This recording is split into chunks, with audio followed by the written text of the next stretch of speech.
제가 여러분들은 어떤지 모르겠어요. 여러분들은 어떤지 모르겠는데 저는 목사인데도 불구하고 하나님한테 가끔가다 시험을 받아요. 하나님의 존재는 의심하지 않는 것 같아요. 하지만 하나님이 하시는 일에 대해서는 동의 못하는 부분이 많아요. 그리고 의심도 많이 들고요. 사실 오늘 제가 잡은 제목은 일부러 만든 제목이 아니고요. 제가 기도 중에 주님 앞에 했던 말이에요. 제가 정말 존경하고 사랑하는 장로님이 있는데 그 장로님이 하루아침에 모든 재산을 다 뺏긴 거예요. 그것도 그 장로님이 욕심을 부려서 잘못했으면 제가 이해해요. 그렇지도 않았어요. 그리고 그분은 정말 주님을 사랑하는 분이고 하나님의 사람들을 아끼는 분이고 기도하는 분이었어요. 그런데 하나님께서 하루아침에 그분의 재산을 다 가져간 거예요. 제가 그분을 위해서 기도하는데 하나님 앞에 분노가 일어나는 거예요. 하나님, 이 세상에 악인들이 저렇게 많은데 왜 하나님을 사랑하는 의인을 선택하셔서 이렇게 어려운 일을 당하게 하십니까? 정말 하나님 맞으세요? 제가 기도했던 부분이에요. 제가 그분이 그렇게 모든 것을 잃어버리고 하나님이 욥에게 한 것 같이 그렇게 모든 것들을 다 찾아주셨다고 그렇게 간증하면 얼마나 좋을까요? 근데 하나님 그렇게 하지 않으셨어요. 근데 놀라운 사실은 그 장로님은 재산을 빼앗기기 전보다 지금도 하나님을 열심히 섬기세요. 없는 중에 더 나누세요. 그런 믿음이 어디서 나올까? 그런 믿음이 정말 우리가 가질 수 있을까? 결론부터 말씀드리면 가질 수 있다는 거죠. 왜냐? 시험 드는 거는 누구도 시험 들 수 있다는 거예요. 하나님을 의심하는 일은 누구나 할 수 있다는 거예요. 왜냐하면 오늘 본문을 보니까 침례 요한도 예수님을 의심했어요. 침례 요한이 누구예요? 침례 요한은요, 예수님이 메시아라는 것을 확신한 사람 중에 하나예요. 예수님이 이 땅에 오셨을 때 예수님을 메시아로 알아본 사람들이 몇 명 있어요. 성전에서 평생을 기도하던 시므온과 안나 같은 선지자들이 있었어요. 하지만 침례 요한은 예수님을 뱃속에서 만났어요.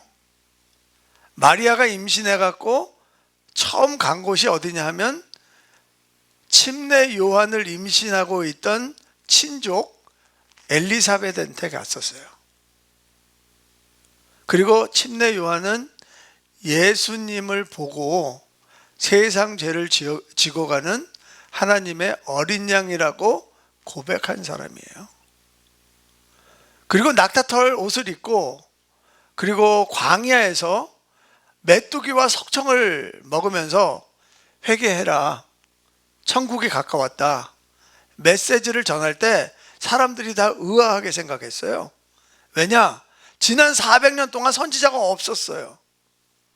근데 선지자가 나타난 거예요. 그러니까 사람들이 침례 요한한테 가서 물어봅니다. 당신 엘리야냐? 아닌데요. 그러면 당신 선지자나? 아닌데요. 그럼 누구냐? 그랬더니 나는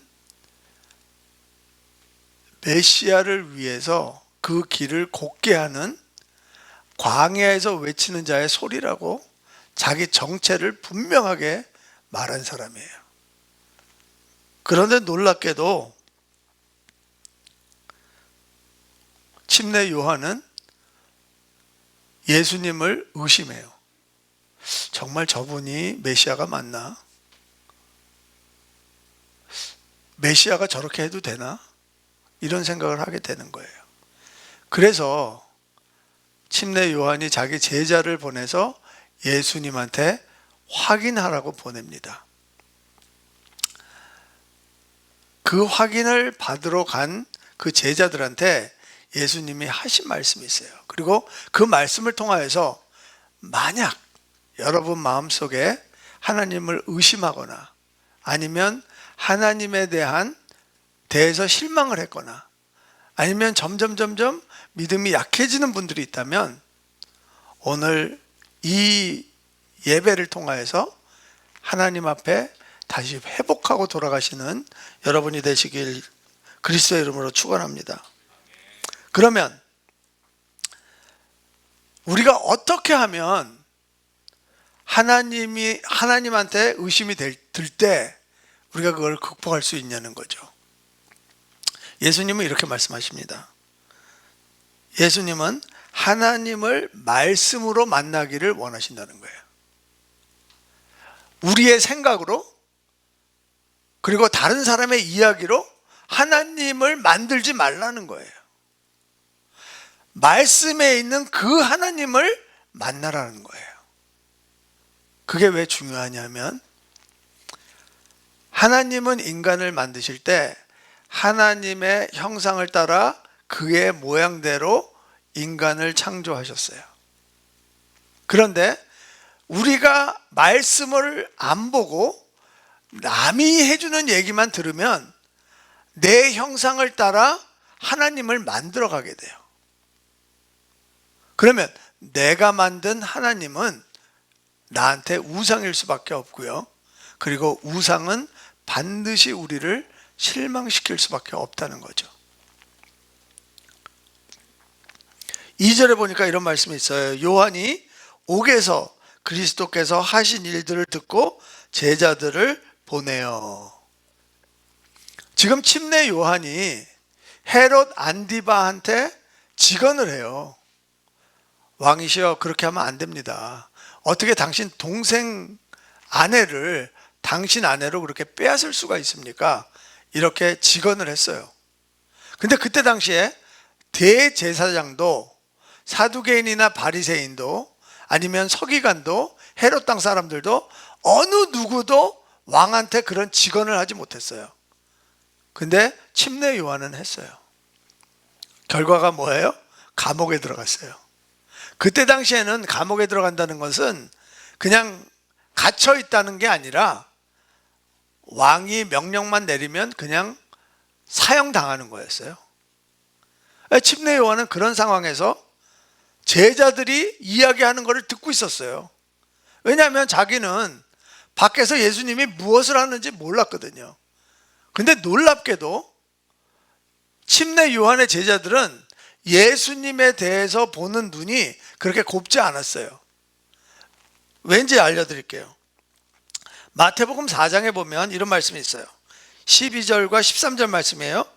예수께서 요한이 잡혔음을 들으시고 갈릴리로 물러가셨다가 나사렛을 떠나 스볼론과 납달리 지경 해변에 있는 가버나움에 가서 사시니. 이게 무슨 소리예요? 침례 요한이 옥에 갇혔다는 소식을 들었어요, 예수님이. 그러면 예수님이 그래도 방문이라도 해야 되는 거 아니에요? 근데 나사렛에 사시던 분이 가버나움으로 이사를 가셨대요. 우리가 이렇게 읽잖아요. 와서 안다요. 지도를 보여드릴게요. 지도를 보시면 제일 꼭대기는 아니고 갈릴리 바다가 보이죠? 갈릴리 바다에 보면은 케이퍼나움이 있죠. 가버나움. 맞습니까? 그때 분봉한 헤롯 안디바는 저 이렇게 색깔 칠해진 데 있죠? 갈릴리라고. 갈릴리 지역을 통치하던 왕이었어요. 그리고 행정도시가 어디냐면 저 밑에 디바랴였어요. 디바랴는 타이베리스. 근데 디바랴는 나사렛이랑 되게 가까워요. 보이시죠? 그러니까 예수님이 나사렛에 사셨는데 침례 요한이 잡혔다는 것을 들으시고 저 멀리 있는 가버나움으로 가서 이사를 가신 거예요. 침례 요한의 제자들이 봤을 때는 우리가 생각하는 메시아는 저런 분이 아닌데, 정의로운 분이시고 지금 억울하게 갇혀있는 우리 스승을 구해 주셔야 되는 분인데 왜 저런 행동을 하지? 아마 그렇게 생각했을 거예요. 또 다른 성경에서는요, 마태복음 9장 14절 말씀이에요.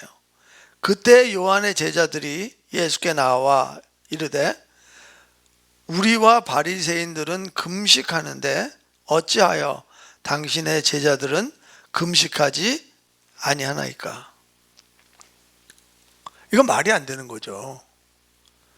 하나님의 사람은 경건해야 되는데, 그리고 경건하기 위해서 금식으로 자기를 훈련하는데, 침례 요한 제자들도 금식을 하면서 훈련을 하고, 그리고 율법을 잘 지키겠다고 하는 바리새인들도 그 율법을 잘 지키고 경건하게 살기 위해서 금식을 하는데, 메시아로 오신 예수님께서는 어떻게 자기 제자들한테 금식하라는 얘기를 안 하느냐는 거죠.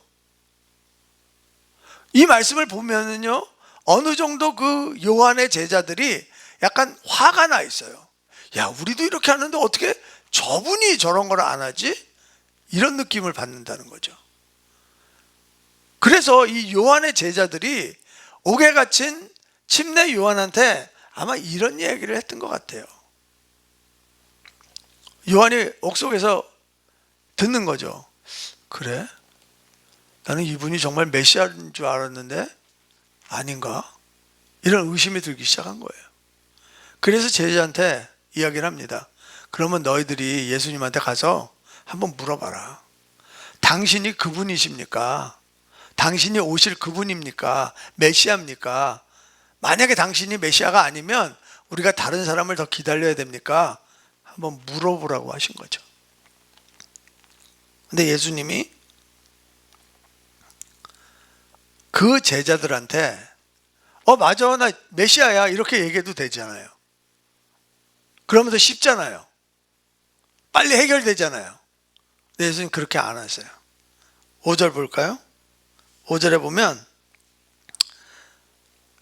맹인이 보며 못 걷는 사람이 걸으며 나병 환자가 깨끗함을 받으며 못 듣는 자가 들으며 죽은 자가 살아나며 가난한 자에게 복음이 전파된다 하라.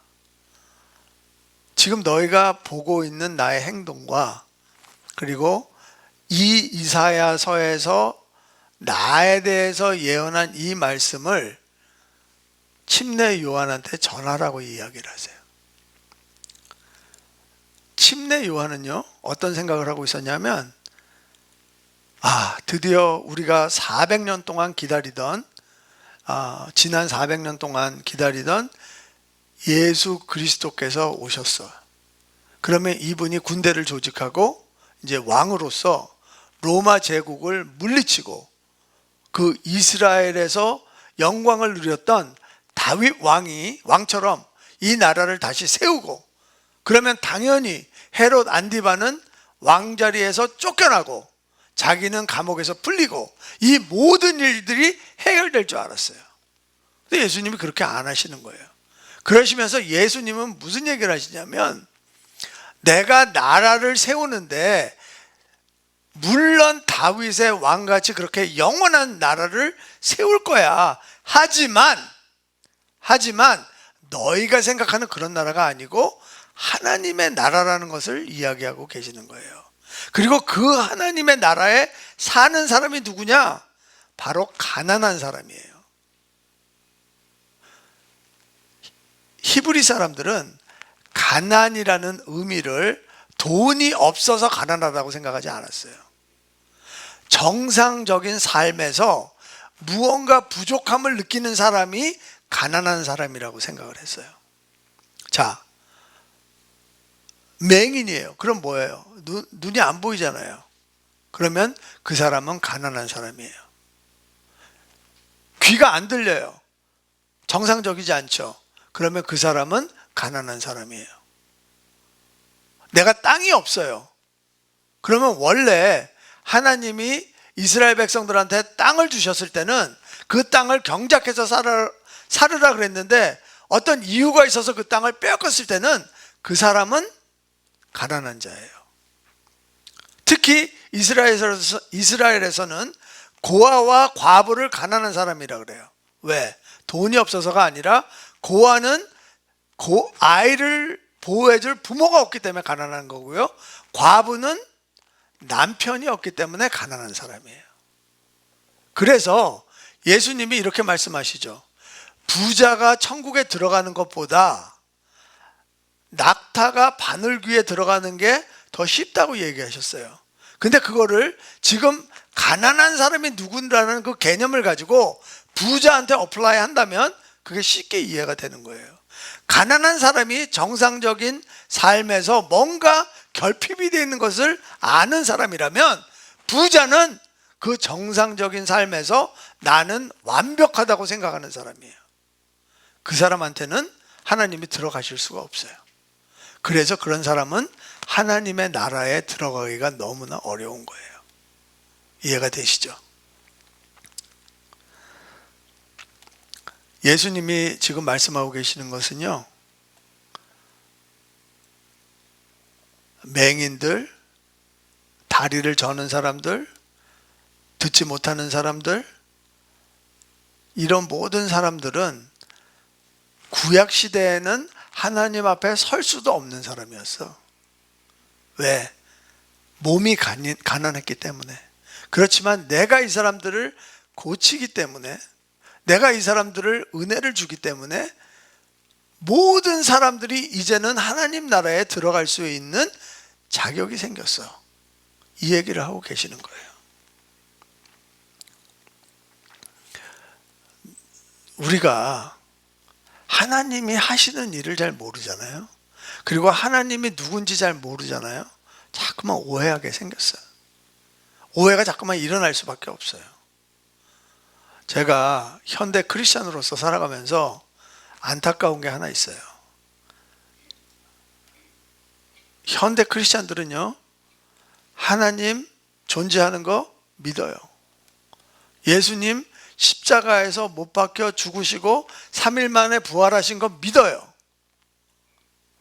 놀라운 사실은요, 하나님 말씀을 안 믿어요. 놀라운 사실은요, 기도에 능력이 없다고 생각해요. 경건의 모양은 있는데 경건의 능력을 믿지 않는 거예요. 왜 그럴까요?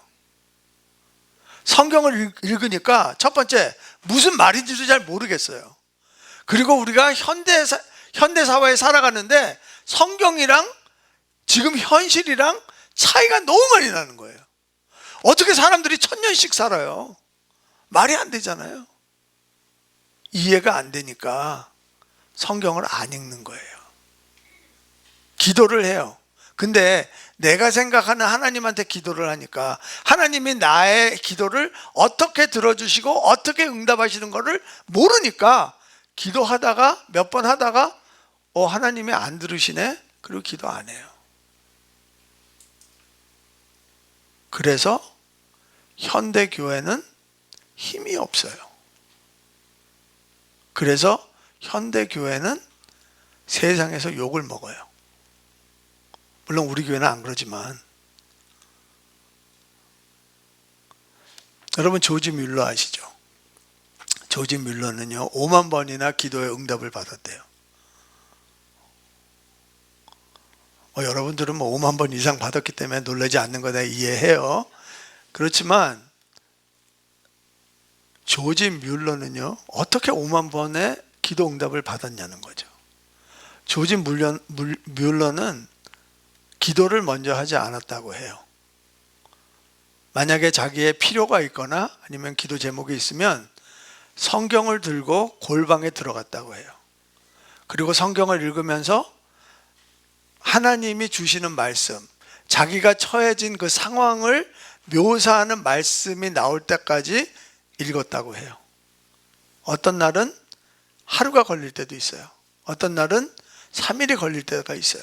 그러면 그 말씀이 하나님이 주시는 그 말씀을 붙잡기까지 기도를 안 했어요. 그리고 그 말씀을 주실 때 그 말씀 가지고 기도했다고 해요. 여러분, 하나님의 말씀을 가지고 기도하기 때문에 응답이 오시는 거 믿으시기 바랍니다. 여러분, 올해 우리의 표가 뭐예요? 하나님의 음성을 듣는 교회예요. 근데 내 마음대로 한번 기도해 보세요. 하나님 음성이 들리나? 안 들려요. 하지만 우리가 하나님의 말씀을 붙들고 기도하잖아요. 그때 하나님의 음성이 들리시는 줄 믿으시기 바랍니다. 하나님은 말씀을 통해서 역사하시고요.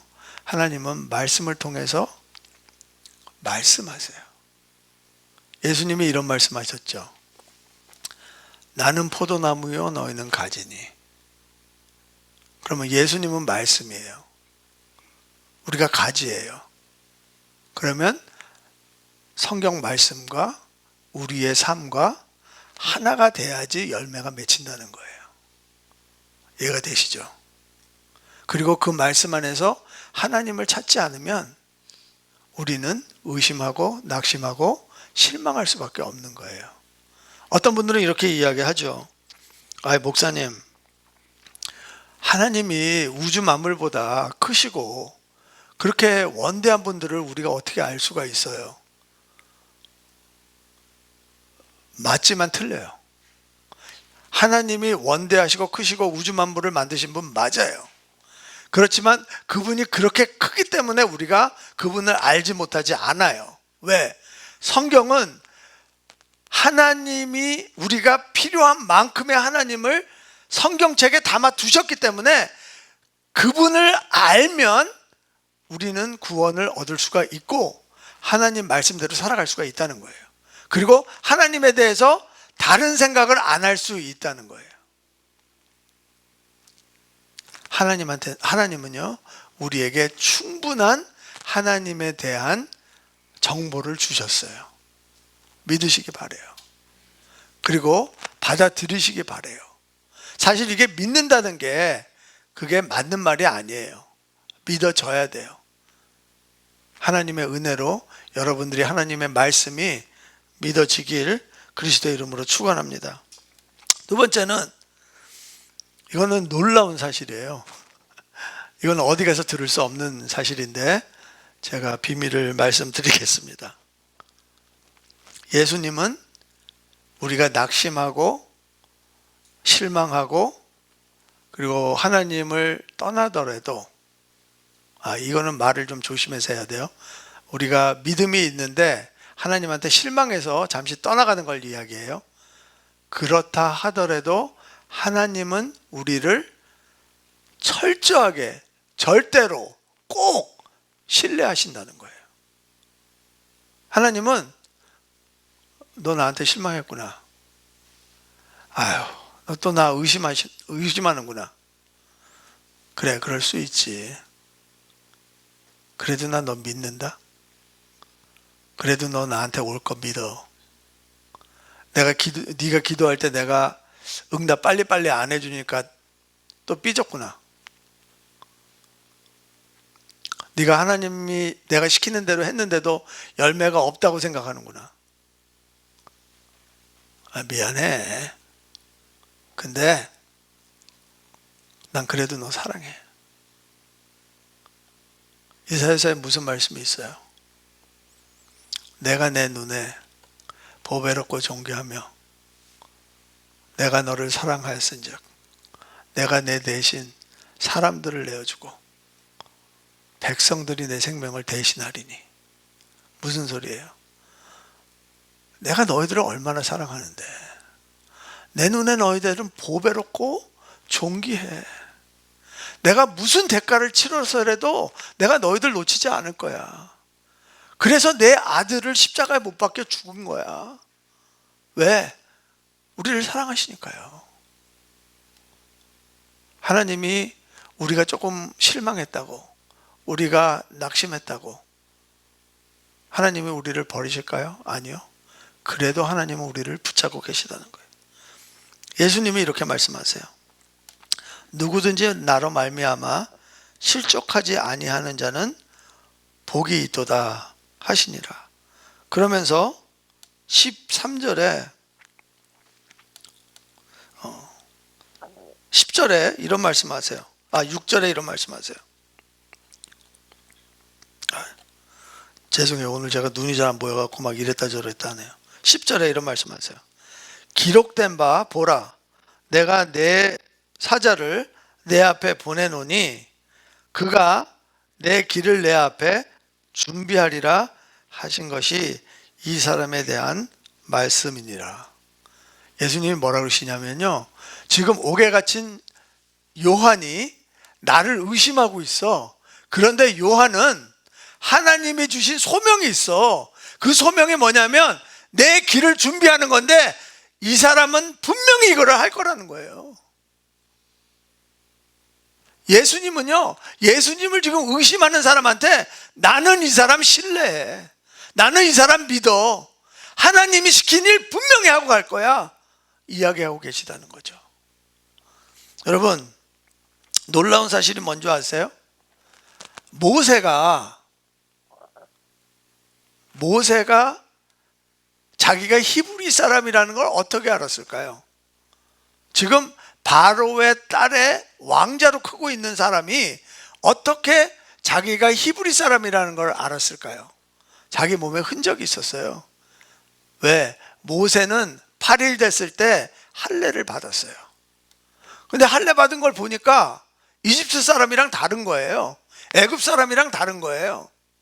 그리고 그는 왕자의 힘으로 그 히브리 사람들을 도와주기를 원했어요. 그런데 모세가 히브리 사람을 도와주다가 애굽 사람을 죽여버렸어요. 그리고 바로가 두려워서 도망갔어요. 그렇잖아요. 모세는 자기가 살라고 도망간 거예요. 근데 히브리서에 뭐라고 나와 있는 줄 아세요? 바로의 공주의 아들로 자라는 것을 거부했대요. 모세는 거부한 적이 없어요. 그냥 도망간 거지. 왜 이런 차이가 날까? 잘 들으셔야 돼요. 우리의 현실은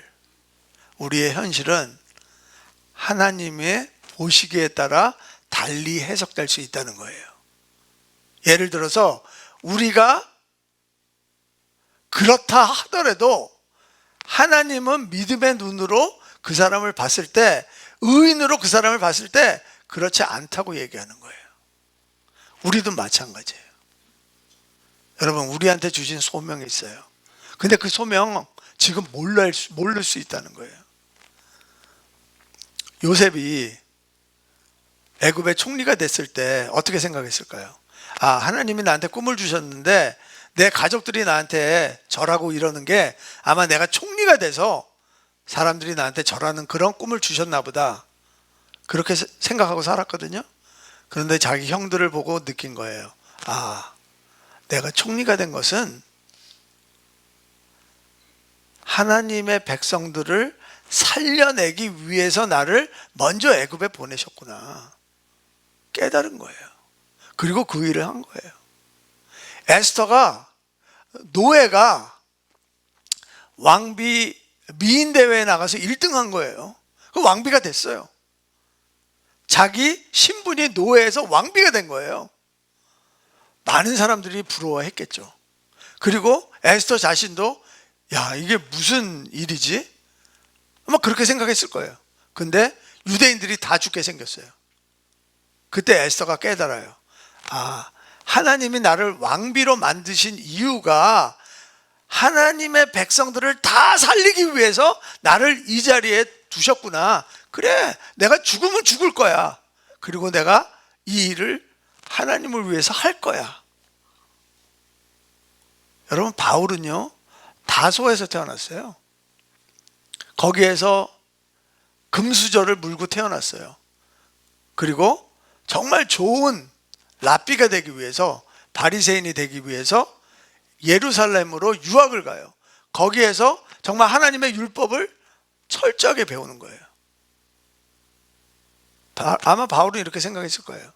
나는 유명한 선생이 될 거야. 나는 유명한 종교인이 될 거야. 근데 다메섹길에서 예수님을 만나요. 그리고 예수님 얘기하시죠. 너는 이방인을 위해서 나의 복음을 전할 그릇이다. 바울이 죽을 때까지 그 일을 하는 거예요. 여러분, 여러분들이 지금 서 있는 자리를 보세요. 그리고 그 자리에서 하나님이 왜 나를 여기 보내셨는지 한번 보세요. 그리고 기도하세요. 하나님이 나를 이 자리까지 불러주셨는데 나는 우연히 온 것 같은데 하나님은 분명히 계획이 있으실 겁니다. 그 계획을 보여주세요. 그리고 그 계획을 향해서 갈 수 있는 믿음을 주세요. 여러분들이 하나님 앞에 헌신할 때 하나님이 여러분들을 버리실까요? 아니요.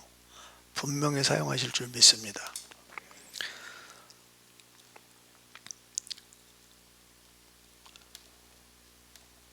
제가 신앙생활을 하면서 좀 안타까운 것들이 있어요. 물론 저 자신에 대한 것도 많고요. 하지만 교회에 대한 것도 많아요. 하나님이 우리를 신뢰하신다면 우리한테서 나와야 되는 것들이 있어요. 그게 뭐냐면 행동이에요. 믿음을 보여줄 수 있는 행동. 그런데 제가 한 가지 예만 들을게요. 교회에 어려운 일이 있잖아요. 그러면 교인들이 다 그렇게 기도해요. 하나님, 우리 교회가 하나 되게 해주세요. 하나 되게 해주세요. 하나님은 그런 기도 받으시는 거 원치 않으세요. 하나님은 그러면 교회가 하나 되는 걸 원치 않으실까요? 아니요. 하나 되는 거 원하세요. 그런데 에베소서 4장 3절을 보면 이런 말씀이 있어요. 평안에 매는 줄로 성령이 하나 되게 하신 것을 힘써 지켜라. 무슨 얘기예요? 교회는, 가정은 하나님께서 벌써 하나 되게 만들어 놓으셨다는 거예요. 평강의 띠로 다 묶어 놓으셨다는 거예요. 성령님이 함께 하셔서 하나가 됐다는 거예요. 그런데 이게 여러 덩어리가 있으니까 이게 깨질 수 있다는 거죠. 근데 이 깨질 수 있는 거를 막는 사람이 누구냐 하면 우리라는 거예요. 우리가 하나 된 거를 힘써 지키지 않으면 이거는 깨질 수밖에 없다는 거죠. 이해가 되세요? 우리가 정말 믿는다면, 그리고 하나님이 무엇을 어떤 걸 하는지를 안다면 우리는 그렇게 기도 안 할 거라는 거죠. 그리고 우리가 행동할 거라는 거죠. 우리가 믿음이 있다면 우리가 행동으로 그 믿음을 나타낸다는 거죠. 마지막으로 예수님은 세상을 분별하라고 하십니다. 참 이게 쉽지 않은 얘기예요. 그죠? 근데 예수님이 16절에 이런 얘기를 하세요. 이 세대를 무엇으로 비유할까? 지금 이 세대라는 것은 물론 예수님이 살고 계시는 그 세대를 이야기할 수도 있어요. 하지만 원어를 보면 이게 더 넓은 단어예요. 넓은 뜻을 가진 단어예요. 어디까지 넓어지냐? 하나님의 나라가 아닌 다른 세상을 이야기하고 있어요. 그러면서 예수님이 이렇게 이야기하십니다. 아이들이 장터에 앉아 제 동물을 불러 이르되 우리가 너희를 향하여 피리를 불어도 너희가 춤추지 않고 우리가 슬피 울어도 너희가 가슴을 치지 아니하였다 함과 같도다. 하나님 나라가 아닌 다른 세상에서는 하나님 나라에서 피리를 불고 기뻐해도 이 세상은 무관심하다는 거예요. 하나님 나라에서 슬피 울고 애를 태우는데도 이 세상에서는 아무 상관이 없다는 거예요. 무슨 소리냐면 하나님 나라와 이 세상은 반대로 돌아간다는 거예요. 또 하나, 요한이 와서 먹지도 않고 마시지도 아니하매 그들이 말하기를 귀신이 들렸다 하더니, 인자는 와서 먹고 마심에 말하기를 보라, 먹기를 탐하고 포도주를 즐기는 사람이요 세리와 죄인의 친구로다 하니 지혜는 그 행한 일로 인하여 옳다함을 얻느니라. 세상은요, absolute truth가 없어요. 누가 굶잖아요? 그럼 저 사람 귀신 들렸다 그러는 거예요. 누가 먹잖아요? 저 사람은 음식을 탐한다는 거예요. 세상은 그런 기준이 없고요. 세상은 하나님 나라랑 반대되는 행동을 해요. 그런데 사도 바울은 무슨 얘기를 하냐면, 우리가 세상을 따라가면 하나님의 선하시고 기뻐하시고 온전한 뜻을 모른다는 거예요. 분별할 수 없다는 거예요. 세상은, 잘 들으세요, 세상은 따라가는 것이 아니라 분별하는 것이에요. 제가 예를 하나 들어볼게요. 그거 하나 보여주실래요? 한 90년대에 하나님이 남성이라는 것에 대해서 성경에서 하나님을 중성으로 바꾸려고 그러던 운동이 있었어요. 그런데 그런 성경도 나왔어요. 그러다가 흐지부지 없어졌어요. 그런데 요새 와서 미국에서 다시 남성과 여성을 구별하는 단어를 못 쓰게 하려고 움직임이 있어요. 이거는 영국에 있는 어떤 병원에 이런 안내판이 붙은 거예요. 자, 보세요. 이렇게 하라는 건 아니고요. 아직은 이렇게 하기를 권고한다는 거예요. 그래서 replace breastfeeding with, 그러니까 breast or chest feeding, 그러니까 모유 수유를 하는 게 아니라 흉부 수유를 하라는 거죠. 이거는 그래도 괜찮은 것 같아요. 이거 breast milk, human milk, breast or chest milk. 아니, 꼭 이렇게 바꿔야 되나요? 나는 모르겠어. 여러분들은 별로 감흥이 없으신 것 같아. maternity, perinatal, 이걸로 바꾸라는 거예요. 아마 어떤 분들은 이렇게 생각할 거예요. 여러분들이 그렇다는 건 아니고, 이런 거를 보고 나한테 이게 불편한 것도 아닌데 그리고 넘어갈 수도 있어요. 근데 그러면 하나님의 뜻을 분별할 수 없다는 거죠. 로마서 12장 2절 말씀이에요. 너희는 이 세대를 본받지 말고 오직 마음을 새롭게 함으로 변화를 받아 하나님의 선하시고 기뻐하시고 온전하신 뜻이 무엇인지 분별하도록 하라. 왜 이런 것들이 중요하냐면요, 우리가 세상에 이렇게 하기 때문에 우리가 그냥 아무 생각 없이 따라가잖아요. 그러면은 우리의 신앙은 죽을 수밖에 없어요. 그런데 사회에서 일어나는 상황을 보고, 하나님, 이게 무슨 상황입니까? 하나님 뜻이 어디 있습니까? 하나님, 이거에 대해서 제가 어떤 기도를 해야 되나요? 어떤 행동을 해야 되나요? 누구하고 이야기를 해야 되나요? 이런 것들을 기도하시기 바라요. 그러면 하나님이 말씀을 통해서, 전문가를 통해서, 신앙인들을 통하여서, 아니면 믿지 않는 사람을 통하여서 하나님의 선하시고 기뻐하시고 온전한 뜻을 분별하도록 가르쳐 주신다는 거예요. 놀라운 일 아니에요? 우리는 그렇게 살아야 되는 사람이에요. 그냥 세상을 따라가는 게 아니고 세상이 이렇게 하니까 그냥 같이 가지, 이게 아니라는 거예요. 우리는 그 세상에서 일어나는 그 상황을 보고 하나님의 뜻이 무엇인지를 분별하는 사람들이라는 거죠. 만약에 우리가 세상을 본받으면서 따라갔다가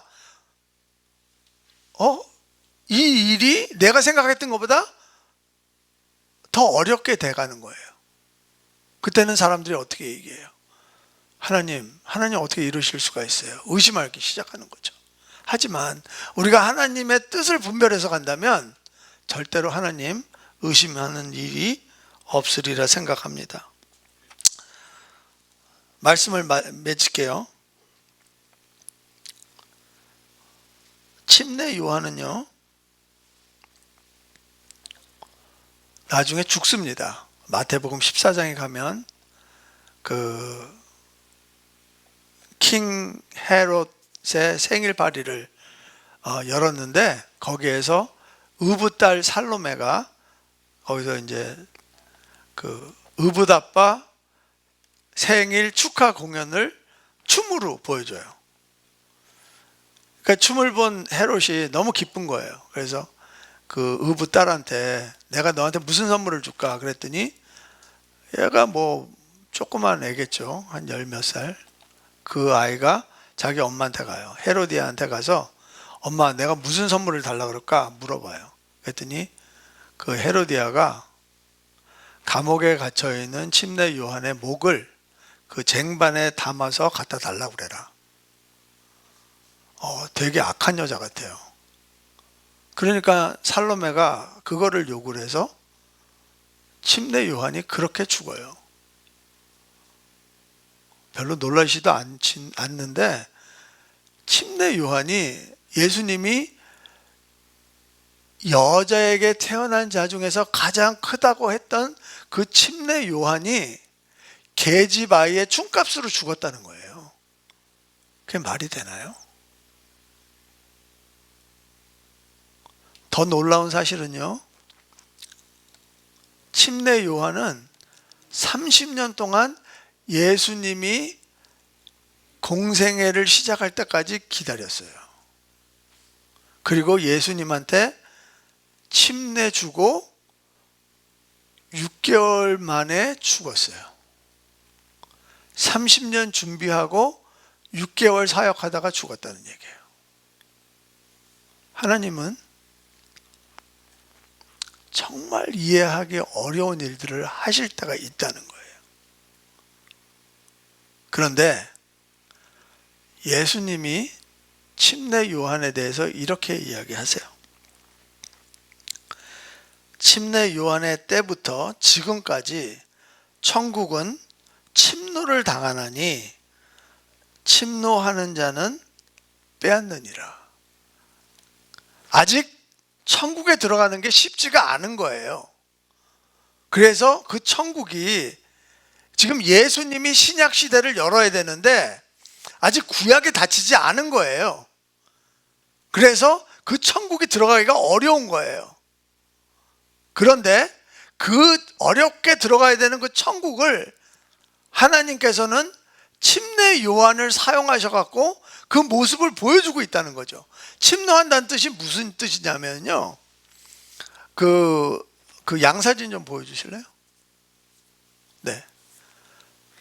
이 양이 우리 안에 있잖아요. 근데 이 문이 좁아요. 이건 지금 현대식으로 이렇게 해놓은 거지만 그때 당시에는 돌로 이렇게 벽을 만들어 놨고요. 그리고 그 위에다가 가시덤불을 다 올려놨어요. 지금 우리 철조망 같이. 그래서 다른 늑대나 이런 짐승들이 못 넘어가도록 그렇게 해놓고 이 문에서 목자들이 잤어요. 저 문에 기대서 목자들이 자고 아침이 되면 얘들아 이제 밥 먹으러 가자 그러면 얘네들이 다 일어나요. 그리고 이 좁은 문으로 막 나가겠다고 막 밀치고 나오는 거예요. 그게 침노하다예요. 침례 요한은 하나님이 그 짧은 순간을 줬지만 그 짧은 순간에 천국이 무엇이고 그 천국이 어떻게 들어가야 되고 그리고 예수님께서 그 천국을 열어놓으실 때까지 그 문을 지키고 있었던 자예요. 제가 한 2달 전에 우연히 유튜브에서 Sing Again이라는 그 비디오 클립을 봤어요. 근데 그 63호라는 젊은 친구가 나왔어요. 여러분 보신 적이 있는지 모르겠는데, 이 친구가, 이 형제님이 한 소절을 노래를 했는데 그 심사위원들이 다 놀란 거예요. 딱 한 소절, 네 마디 했어요. 네 마디. 근데 그 친구를 이제 노래하기 전에 인터뷰를 하는데 자신에 대해서 한번 설명을 해달라고 그랬어요. 그랬더니 이 친구가 그러는 거예요. 저는 신호등에 노란불 같이 되고 싶어요. 그래서 그게 무슨 소리냐고 그랬더니, 신호등은 빨간불하고 파란불이 중요하잖아요. 빨간불은 서야 되고 파란불은 가야 되고, 사실 노란불은 빨간불과 파란불 그 사이에서 몇 초, 한 2, 3초 정도 존재하다가 사라지는 불이거든요. 사실 그렇게 중요하지 않는 불이에요. 그런데 자기는 그런 불이 되고 싶다는 거예요. 왜? 자기한테 주어지는 모든 기회에 그 기회가 노란불 같더라도, 노란불일지라도 최선을 다하겠다는 거죠. 침례 요한은 예수님을 의심했어요. 하지만 예수님은 그 의심까지도 받아주시고, 그리고 침례 요한은 그 신호등의 노란불같이 자기한테 맡겨진 그 사명을 5개서까지 다 감당을 하고 간 거예요. 여러분들의 의심이 하나님의 쓰임이 되시길 그리스도의 이름으로 축원합니다.